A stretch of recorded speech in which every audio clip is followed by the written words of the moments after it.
Assalamualaikum warahmatullahi wabarakatuh. Perkenalkan, nama saya Poppy Siti Oktaviani, mahasiswa Sekolah Tinggi Teknologi Bandung, NPM 1811125, kelas TIF RP 18 CIDA. Di sini saya akan menjelaskan rancangan sistem pemberi pakan ikan nila otomatis berbasis Arduino. Nah, pertama ada pendahuluan, kedua tinjauan pustaka, ketiga metode penelitian, keempat analisis dan perancangan. Pertama, pendahuluan. Di sini ada latar belakang, di mana latar belakang ini CV Fauzan Ikan merupakan perusahaan ikan air tawar yang berfokus ke penjualan ikan air tawar secara langsung dari kolam ikan dan tempat pemancingan ikan. Kedua, rumusan masalah.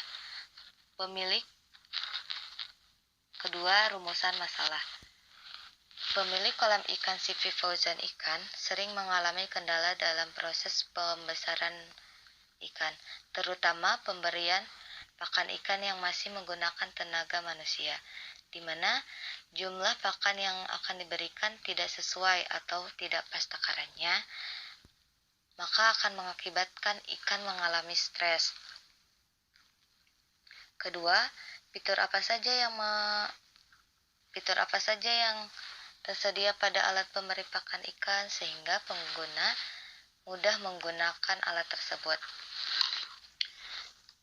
Ketiga, tujuan penelitian, di mana tujuan penelitian ini masih bercakup dengan rumusan masalah, di mana dibuatnya alat pemberi pakan ikan otomatis berbasis Arduino yang dapat membantu serta memudahkan pemilik CV Fauzan Ikan dalam proses pemberian pakan ikan menggunakan metode setting, di mana akan menyeting tanggal, bulan, tahun, dan jam. Alat ini terdiri dari rangkaian Arduino Atmega, terus RTC Real Time Clock, modul relay, motor DC, LCD. Dan kedua, fitur yang dilengkapi LCD yang diprogram demi kemudahan pengguna dalam proses pemberian pakan ikan sesuai jadwal yang telah ditentukan. Keempat, ruang lingkup penelitian, di mana objek penelitian ini dilakukan pada CV Fauzan Ikan. Kedua, alat yang dibuat berbasis Arduino. Ketiga, data yang digunakan adalah data yang mencakup proses pemberian pakan ikan. Keempat, sistem yang dibuat hanya mencakup proses pemberian pakan ikan. Yang kelima, fitur yang telah disetting dan ditampilkan pada LCD berguna untuk mengetahui waktu pemberian pakan ikan pada ikan. Keenam, aktor yang terlibat dalam alat ini atau sistem ini, pemilik dan petugas pemberi pakan ikan. Ketujuh, sistem ini menggunakan program dinamo akan mengaktifkan dan menonaktifkan yang berfungsi sebagai penabur pakan ikan secara merata pada kolam.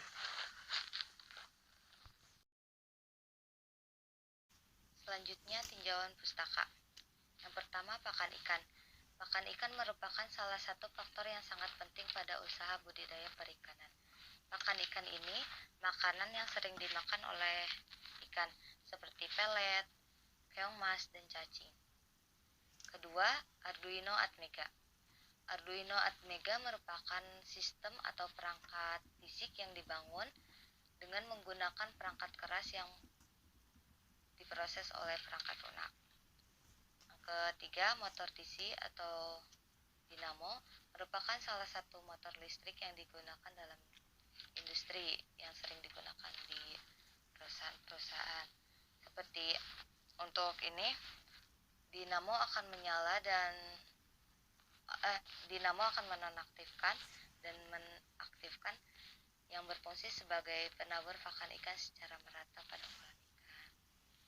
Yang keempat, RTC Real Time Clock merupakan informasi data dalam bentuk detik, menit, jam, hari, tanggal, bulan, mana informasi yang sudah diprogram. LCD.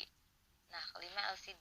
LCD merupakan media tampilan yang berfungsi untuk menampilkan data berupa karakter, huruf, dan grafik. Selanjutnya, Arduino IDE, di mana Arduino ini adalah bagian software open source yang memprogram bahasa Arduino ke dalam bahasa C++. Untuk menulis sebuah program secara step by step, kemudian program tersebut diupload ke papan Arduino ini. Selanjutnya, bahasa pemrograman C++. Bahasa C merupakan bahasa pemrograman hasil pengembangan dari bahasa C. Bahasa pemrograman C atau C++ ditemukan oleh Dennis Rice. Sintak penulisan C dan C++ hampir sama, tetapi berbeda dalam langkah penyelesaian masalahnya. Selanjutnya, metode penelitian. Metode pengumpulan data. Yang pertama, wawancara, di mana wawancara merupakan salah satu teknik pengumpulan data dengan mengajukan pertanyaan kepada narasumber yang terkait terhadap masalah yang diambil. Dengan itu terdapat hasil wawancara dengan pemilik CV Fauzan. Narasumbernya adalah Bapak Diding. Kedua, observasi, di mana observasi yang dilakukan nantinya dengan melakukan langsung terhadap sistem pemberi pakan ikan otomatis yang disimulasikan dalam bentuk prototipe pada kolam ikan dengan tujuan untuk mencari dan mengumpulkan data yang diperlukan untuk membuat sistem pemberi pakan otomatis, seperti waktu pemberian pakan ikan, lama mengeluarkan pakan, serta takaran pakan untuk menentukan intensitas pengeluaran pakan. Nah, selanjutnya metode pengembangan sistem menggunakan pemodelan SDLC. Metode pengembangan alat pemberi pakan ikan dirancang untuk membantu pembudidaya ikan air tawar dalam proses pemberian pakan ikan terhadap ikan nila. Dalam penelitian ini, peneliti menggunakan metode pengembangan sistem berupa metode System Development Life Cycle, menggunakan pemodelan prototype, di mana pemodelan prototipe ini tahap pekerjaan yang dilakukan oleh analisis sistem dan programmer dalam membangun sistem dan merancang alat berkelanjutan dalam artian terus berkembang.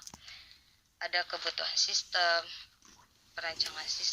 perancangan hardware, perancangan media, perancangan alat, evaluasi prototipe, pengkodean, menguji sistem, evaluasi sistem. Nah, di sini ada analisis kebutuhan, sistem yang sedang berjalan, proses pemberian pakan ikan yang masih menggunakan tenaga manusia atau manual.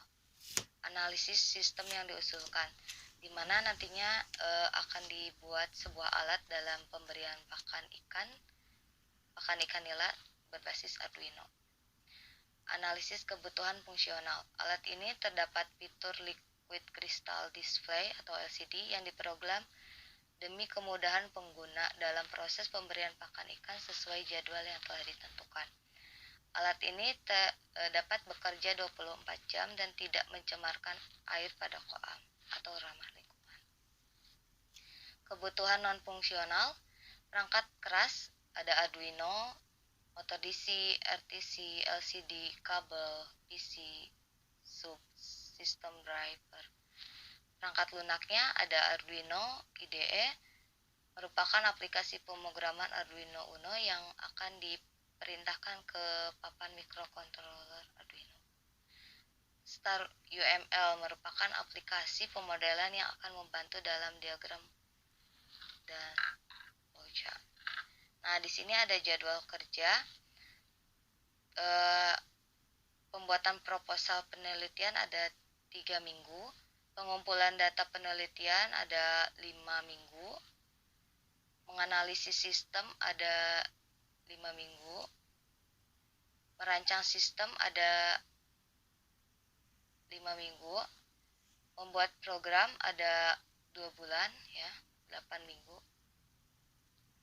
Pengujian ada 2 minggu, evaluasi 2 minggu, perbaikan 2 minggu, sosialisasi kepada usernya 1 minggu, maksudnya di minggu itu, di minggu Desembernya.